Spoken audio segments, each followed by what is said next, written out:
ಏನು ಮರಳು ಸಿಮೆಂಟ್ ಇಲ್ದಿರೆ ಗೋಡೆ ಪ್ಲಾಸ್ಟಿಂಗ? ಶಾಕ್ ಆದ್ರ? ನಾನು ಶಾಕ್ ಆದೆ. ಶಾಕ್ ಆಗ್ಲೇಬೇಕಲ್ವಾ ಮತ್ತೆ. ಎಸ್, ಅಂಥ ಒಂದು ಪ್ಲಾಸ್ಟಿಂಗು ಯಾವ್ದಪ್ಪ ಇದು ಅಂತ ಅನ್ಕೊಳ್ತಿದ್ದೀರಾ? ಟೆರಫೈನ್ ಜಿಪ್ಸಮ್ ಪ್ಲಾಸ್ಟರ್. ಸಿಮೆಂಟು ಮರಳು ಇಲ್ದಿರೆ ಡೈರೆಕ್ಟ್ ಆಗಿ ನೀರಲ್ಲಿ ಕಲಸಿ ಹೀಗೆ ಪ್ಲಾಸ್ಟಿಂಗ್ ಮಾಡ್ತಾರೆ. ಗೋಡೆ ಸಿಮೆಂಟು ಪ್ಲಾಸ್ಟಿಂಗ್ ಗಿಂತ ತುಂಬಾನೇ ಸ್ಟ್ರಾಂಗ್ ಆಗಿರುತ್ತೆ. ಹಾಗೆ ಲೈಫ್ ಟೈಮ್ ವಾರಂಟಿ ಕೂಡ ಇದೆ.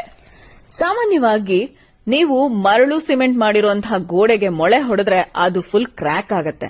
ಅದೇ ಟೆರಫೈನ್ ಜಿಪ್ಸಮ್ ಪ್ಲಾಸ್ಟರ್ ಆಗಿದ್ರೆ, ಅಂಥ ಗೋಡೆ ಆಗಿದ್ರೆ ನೋಡಿ ಒಂಚೂರು ಕೂಡ ಕ್ರ್ಯಾಕೇ ಆಗೋದಿಲ್ಲ. ಎಸ್, ಅದಕ್ಕೋಸ್ಕರನೇ ನಾನ್ ಹೇಳಿದ್ದು ಟೆರಫೈನ್ ಜಿಪ್ಸಮ್ ಪ್ಲಾಸ್ಟರ್. ಇದು ಹೊಸ ಟೆಕ್ನಾಲಜಿ. ನೀವಿದನ್ನ ಡೀಲರ್ಶಿಪ್ ಮಾಡಬೇಕು ಅನ್ಕೊಂಡಿದೀರಾ? ಅದಕ್ಕೂ ರೆಡಿ. ನೋಡಿ, ಈಗಾಗ್ಲೇನೆ ನಿಮ್ಗೆ ಬರ್ತಿರೋ ನಂಬರ್ಸ್ ಅನ್ನ ಕೊಟ್ಟಿದ್ದೀನಿ. ತಕ್ಷಣ ಕಾಲ್ ಮಾಡಿ ನಿಮ್ಗೆ ಬೇಕು ಅಂತ ಹೇಳಿದ್ರೆ ಡೀಲರ್ಶಿಪ್ ಮಾತಾಡ್ಕೋಬಹುದು, ಅಥವಾ ಟೆರಫೈನ್ ಜಿಪ್ಸಮ್ ಪ್ಲಾಸ್ಟರ್ ನಿಂದ ನಿಮ್ಮನೆ ಗೋಡೆಗಳನ್ನ ನೀವು ಈ ತರ ಫಸ್ಟ್ ಕ್ಲಾಸ್ ಆಗಿ ಸ್ಟ್ರಾಂಗ್ ಆಗಿ ಪ್ಲಾಸ್ಟಿಂಗ್ ಮಾಡ್ಬೇಕಂದ್ರೂ ಕೂಡ ಕಾಂಟ್ಯಾಕ್ಟ್ ಮಾಡಬಹುದು. ಹಾಗೆ ಪೇಜ್ ಅನ್ನು ಫಾಲೋ ಮಾಡಿ.